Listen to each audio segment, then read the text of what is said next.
Okay, so let us continue. We ended our discussion with the significance of the study. Now let's talk about the theoretical framework. So when you say theoretical framework, these are theories, pwede ding principles or laws, wherein we are going to anchor our study. So basically, this is our basis for our research objective, and this is our basis wherein we determine the scope, the boundaries, and the coverage of our research. Anyway, pwede itong scientific, pwede itong educational or psychological theories or laws. Again, wherein we are going to anchor our research problem. Now, if you're going to look for a theory or a law, what are the things that you need to include in writing the theoretical framework? Syempre, you really have to identify who is the author or authors of this law or theories, or who postulated this theory. You really need to include that one in the theoretical framework. And then it will be followed by the parts of the theory which you think is relevant in your research. And on the last part, you have to provide a synthesis relating your research to that selected theory. Okay, so this one is an example of a theoretical framework of a research. Okay, so as you can see, the first thing is to syempre present what is the name of the theory. So we have your theory of constructivism. Okay, and then after, you identify also who postulated the theory and include in the discussion the part of the theory which is relevant or significant in your research. And naputo lang ito, no, but on the last part, again, you have to provide a synthesis relating your own research to this theory. So paano ko ito pinili yung theory na ito? This study class is about making a laboratory manual. Okay? Laboratory manual for the experimental procedures. Now, yung theory na ginamit ko here is constructivism, which means that yung theory na ito, ang kanyang topic talaga is about learning through experience. Kasi that's what we are doing in the laboratory, di ba? We have laboratory components sa ating mga subjects so that students will have an actual experience with these different experimental procedures. Okay? Hindi lang hanggang pag-i-imagine lang yung ginagawa.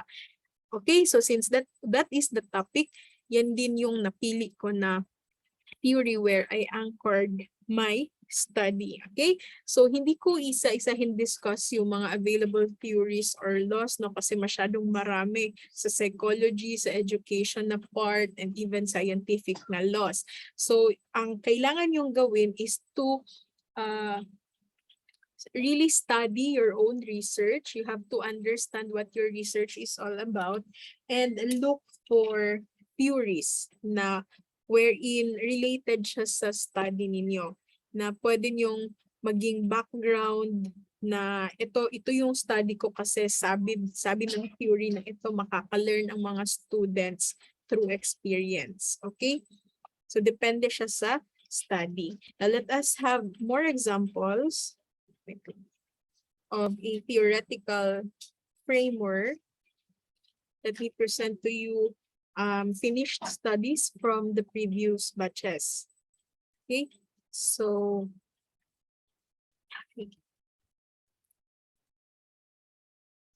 let us have this first.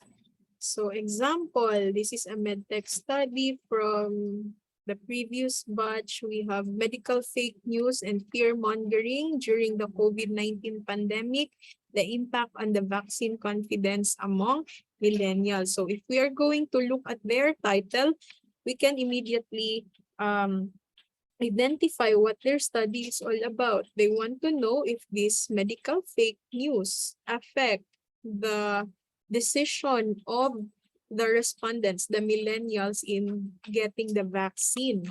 Okay, kung they are going to have the vaccine or they are going to reject that. Now, let's look at their theoretical framework. What's the theory wherein they anchored their study? We have here the health belief model. So they have identified first the theory class or the model. It can be a theory, a law or a concept. Pwede din siyang ang tawag dyan, pwede din siya actually study, especially for experimental researches, as long as it can explain your study also. So in this case, it's health belief model. They have here the persons who postulated this model.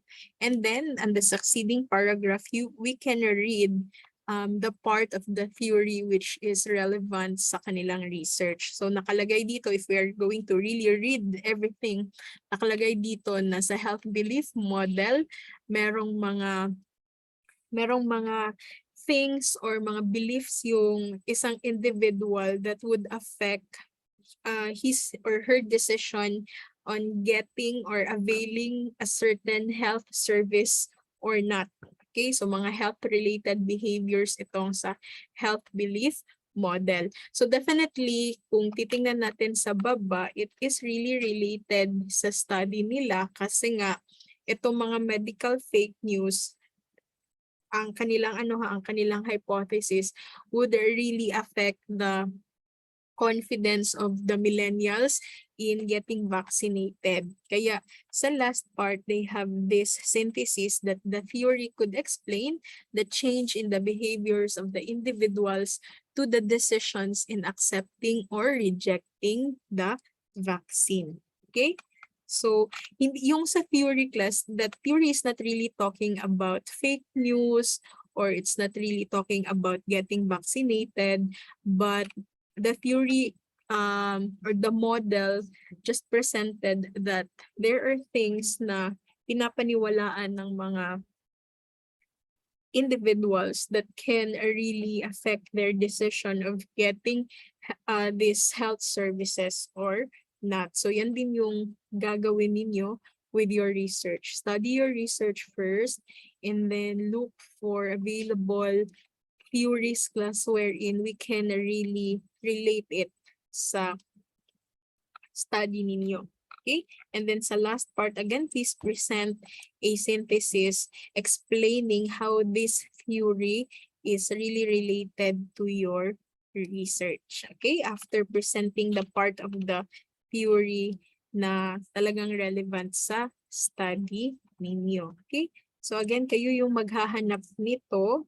Depende siya sa research ninyo. Okay? So another one. We have here another example, you have the CAP, knowledge, attitude, and practices towards face mask disposal amidst pandemic. Okay, so again, this is a medtech study.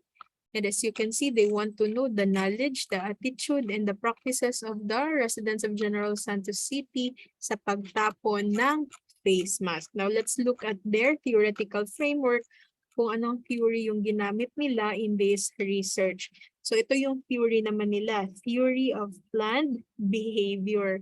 So they discussed the part of the theory which is relevant to their research. They have identified also the persons who postulated this theory. And on the last part, medyo mahaba lang yung theory nila unlike the previous example. Kasi depende yun siya sa study.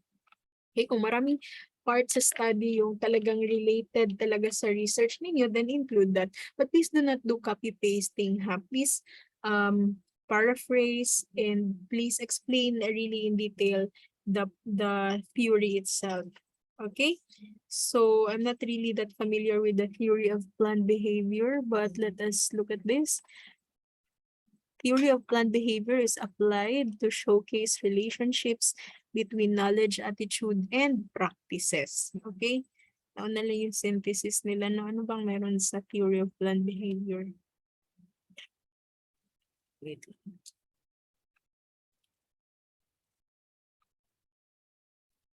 Theory of planned behavior standard. to test the relationship between environmental concern, attitude, and intention on anti-littering. This one is a study using the TBP. TBP has been successfully used in various fields to study behavior in relation with solid waste management behaviors and other health promotion behaviors. Okay.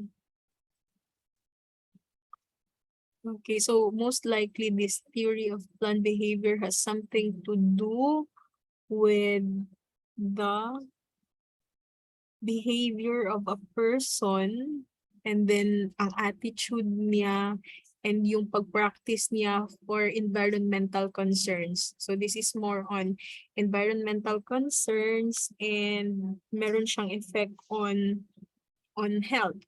Okay, so like if they know these things, they will behave like this, their attitude goes like this, and thus they have this following practices. So relationship yun siya ng tatlong bagay na yon over environmental concerns, and meron siyang parang impact on the health of the individual. That is what the theory is trying to say. And since their study is about knowledge, attitude, and practices on face mask disposal, so definitely this one is very related to their research. They can anchor their research problem to this theory. Okay, so iba-iba kasi tayo ng theory depending on our research topic. And that will be your assignment if you are going to start now with your research paper. After making the introduction and all the first part of this section, you may start with the theoretical framework and you may look for the most appropriate theory wherein we can use as a background, as an anchor to our own research topic. But not all types of research class has theoretical framework. Actually, yung qualitative na research, kasi wala pa tayong final na topic talaga, no? The qualitative research class may not have the theoretical framework. So, pwedeng i-omit siya. Kasi most likely, our qualitative research are phenomenological researches and we are dealing with experiences. So, hindi tayo makakahanap ng talagang theory wherein we can anchor experiences of individuals over a situation or a phenomenon. And at the same time, itong conceptual framework, then most of the time, we are going to see this in quantitative researches. Hindi din siya makikita sa qualitative research. So, ano itong conceptual framework? Sa conceptual framework, this is where we identify and present the variables of our study. Okay, when you say variables, these are actually constructs or concepts which can be measured or which can be observed.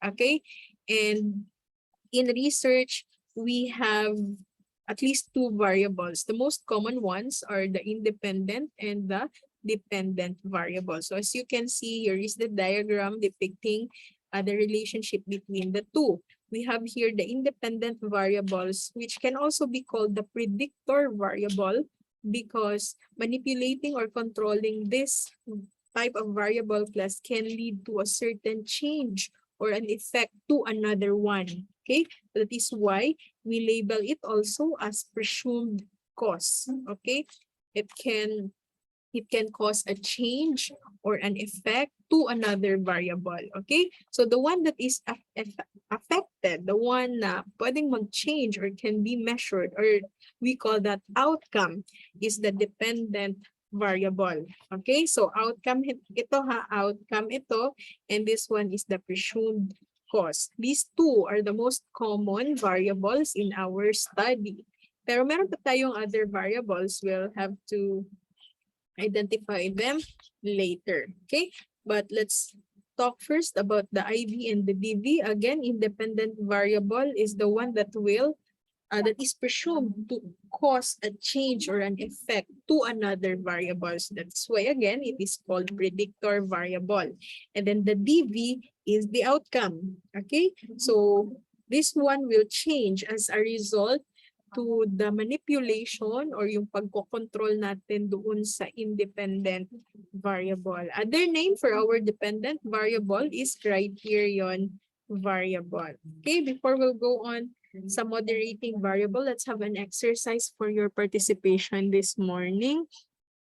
Let's try to identify the dependent variable in this in each experiment. So we have 3. You can send your answers sa chat box para ma-record natin yung participation ninyo this morning. Okay, sa recitation ko ito ilalagay ha. So number 1, Dr. Smith examines daily exposure to a sun lamp. May measure niya kung 1 hour ba yung 1 hour exposure ba or walang exposure talaga, and its impact on people's depression levels in the winter time. Okay? So again, tinitingnan ng researcher na ito yung daily exposure to sun lamp. That's 1 hour, either 1 hour or no exposure at all. And titingnan kung meron ba siyang impact on the depression level of the person. So what is the dependent variable in this study? Letter A, 1 hour exposure. Letter B, no exposure. And letter C, level of depression. Or the depression itself. Magkakaroon ba ng depression ang person? Okay. Very good. That's letter C. Letter C yung ating dependent variable kasi that is the outcome. Okay? So, ito minamanipulate natin or kinokontrol natin itong dalawa. 1 hour exposure and no exposure. They are included in the independent variable. So, di ba minamanipulate natin siya, like, titingnan natin kung 1 hour sila na-expose sa sun lamp, anong mangyayari sa kanila? Or kung wala talaga silang exposure to a sun lamp during the winter time, anong mangyayari?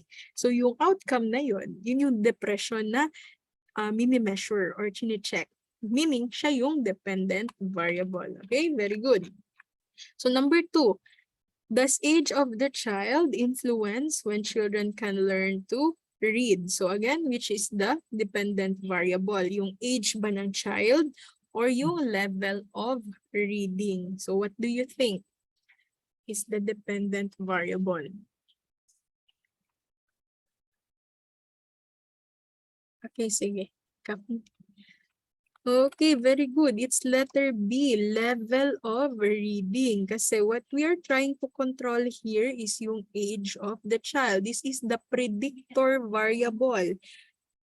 We are going to look if the age of the child can really predict their level of reading. Therefore, age of the child is the independent variable and automatically the level of reading is our dependent variable. That's the outcome. Okay? Last, we have time reading on exam performance. We can relate to this since this is today, starting tomorrow. Okay, you will have your exam. So the researcher wants to know if there is a relationship to the time spent on reading and the exam performance of the student. So which is the dependent variable? Is it the time spent on reading or the exam performance? Okay, very good. That's letter B, exam performance. So itong time reading, this is the predictor variable class. It can predict, in this case we want to know if it can really predict the exam performance or not. Kung relationship ang tinitingnan, kung tataas ba yung time spent on reading, does it mean tataas din yung exam performance ng student? Or the other way around. So please take note I hope that is clear now. When you say independent variable, that's the predictor variable. Okay, it can cause change or effect on another variable. And the one that changes class or the outcome is called the dependent variable. So in your research, especially for ang tawag dyan, quantitative research, either descriptive or experimental, you will really identify both IV and DV. Pero, meron din tayong tinatawag na moderating variable. when you say moderating variable, it can be a qualitative na variable. When you say qualitative, we don't have numerical data here. Or pwede din siyang quantitative, meaning yung meron tayong numerical data for the quantitative moderating variable. Pero ano ito? Moderating variable class is another variable. It's not an independent variable. It's not also a dependent variable, but it can change either the direction of the relationship between the IV and the DV, or it can change the strength of the relationship between the two. So let us have an example. We have here studies a library, availability of reference manuals. So the librarian would like to check what are the available reference materials in the library.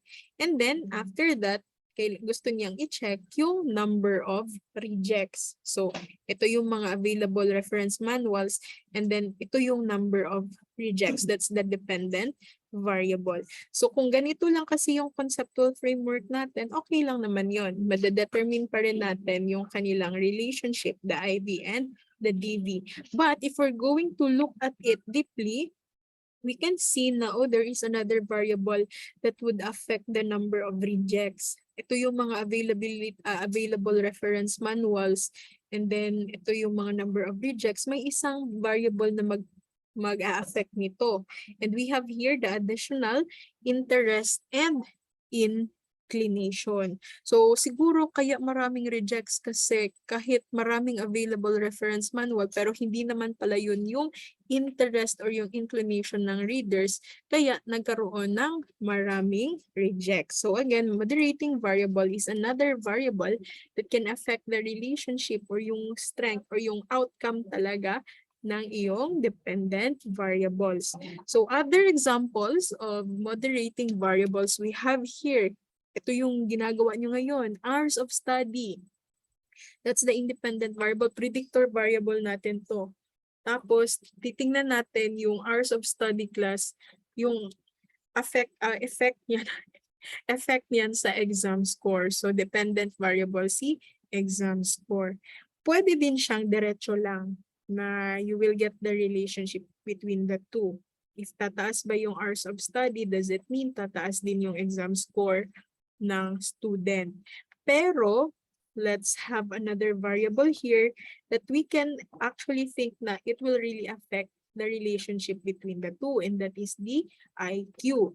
Kasi baka naman pala may mga students that they don't really spend that much hour studying, but they can still get a high score. And this will be the cause. This will be the IQ. So IQ here can become a moderating variable, and if we're going to draw a moderating variable, we are going to place that sa center, and then the arrow pointing to the another arrow that connects the independent and the dependent variable. Okay, so yan yung magiging form ng ating moderating variable. And then this one is another example, level of stress and its relationship to depression. So if we're going to check the relationship, does it mean if the person has high stress level, would it mean na tataas din yung kanyang risk for depression? So pwede din itong diretso lang na IV and DV. Pero pwede ding i-check natin baka may other variable pa that would affect the relationship of the two. And we can identify that as the social support. Kasi pwedeng mataas nga yung stress level niya, pero hindi siya at risk of having depression kasi baka meron siyang social support. Okay yung kanyang social support. So social support again is called a moderating variable. And that is also true here sa children background. Kasi in this example, what we are trying to look here is the relationship between the teaching method utilized by the teacher and the academic performance of the student. So kung maayos ba, maganda ba yung teaching method na ginagamit ng teacher, would that mean na mataas din yung magiging academic performance ng student? Example, sa grade niya, mataas din ba yung grade ng student? Okay? So that's direct. Directly identifying the relationship between the IB and the DV. But if we want to include a moderating variable, the children background can be one. Okay? Kasi minsan, may mga students na mataas talaga yung kanilang academic performance even kahit ano pa yung gamiting teaching method ng teacher nila. Kasi they have the good children background, like they have good study habit, they have good conditions sa bahay, they are well supported, and so on.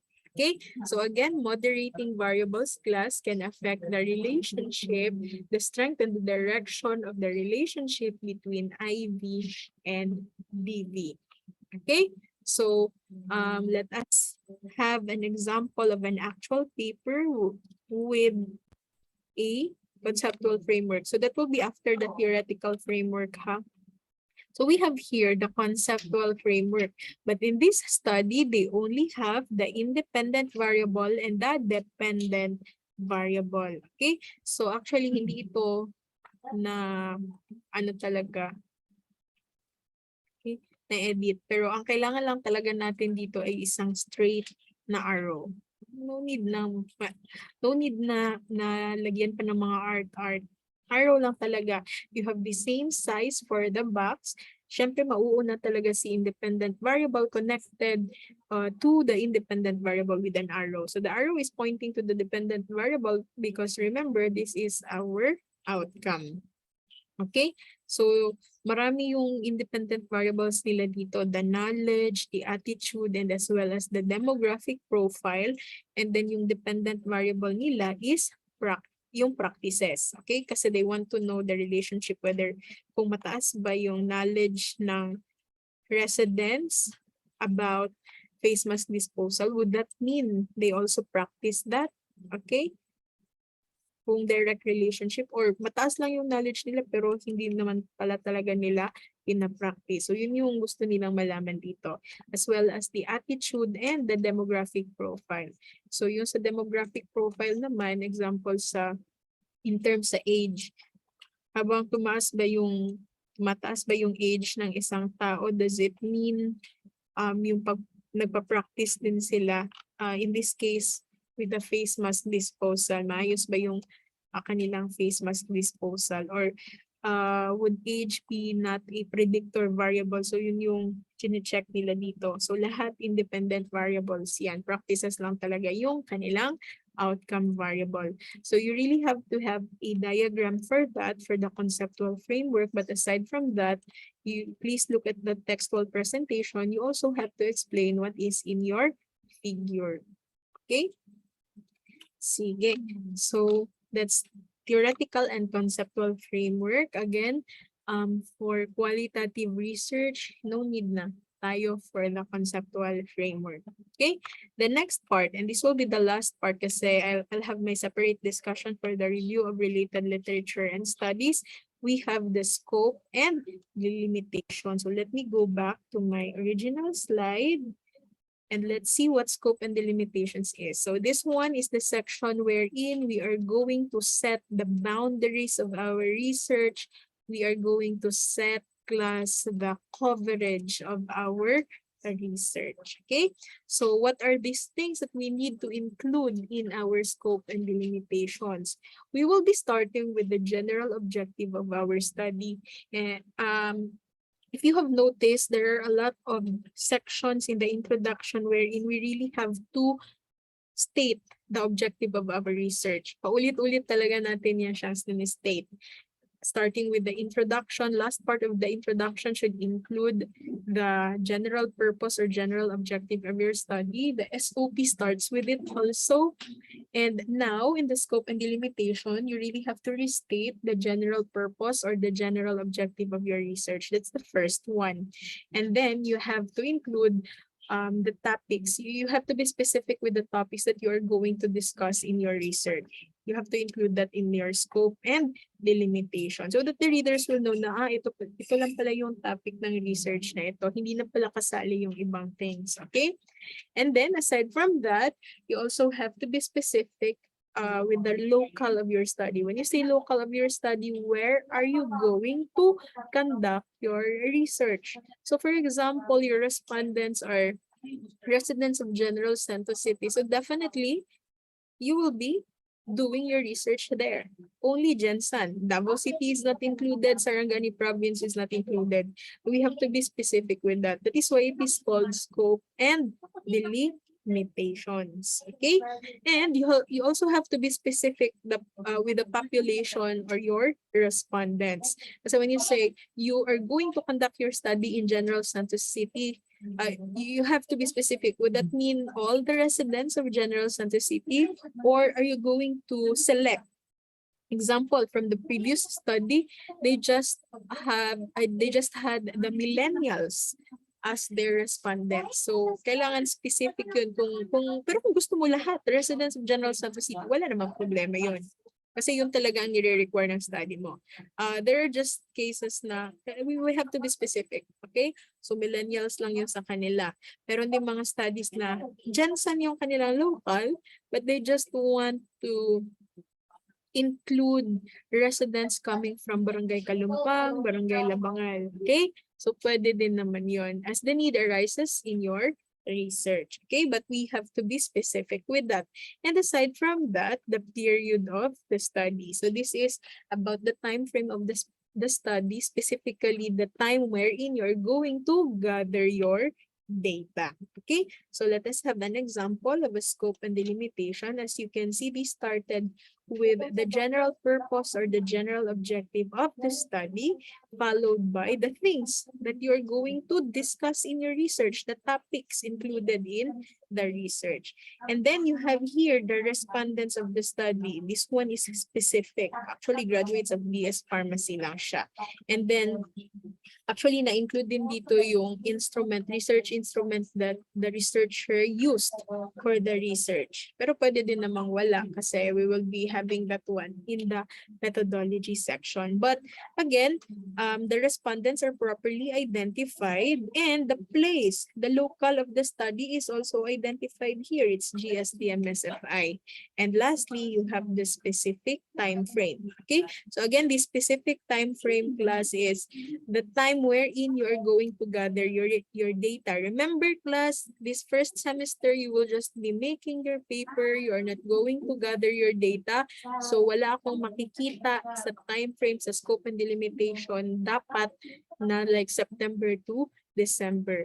You will be starting, siguro mga end of January or February na in the data gathering. So, yun dapat yung makikita in your scope and delimitation. Okay?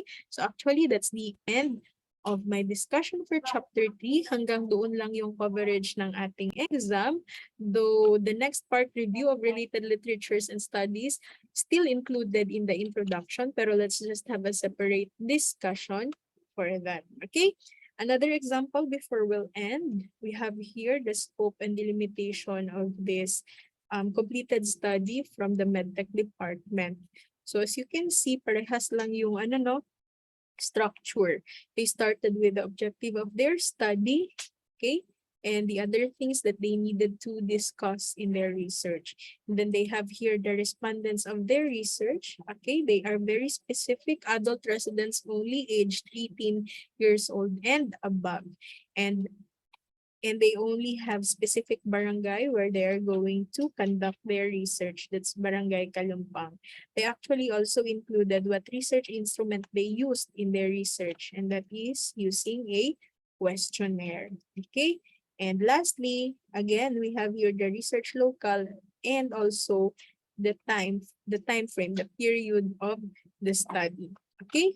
So, hindi naman talaga dapat mahaba yung scope and delimitation. Just have to be specific with the scope. We just have to set the boundaries of our research. Okay, the coverage. Okay, so that's it for the prelim. Do you have questions or do you have concerns, class? Sa paper ninyo, pahintay na lang ha, kasi hindi pa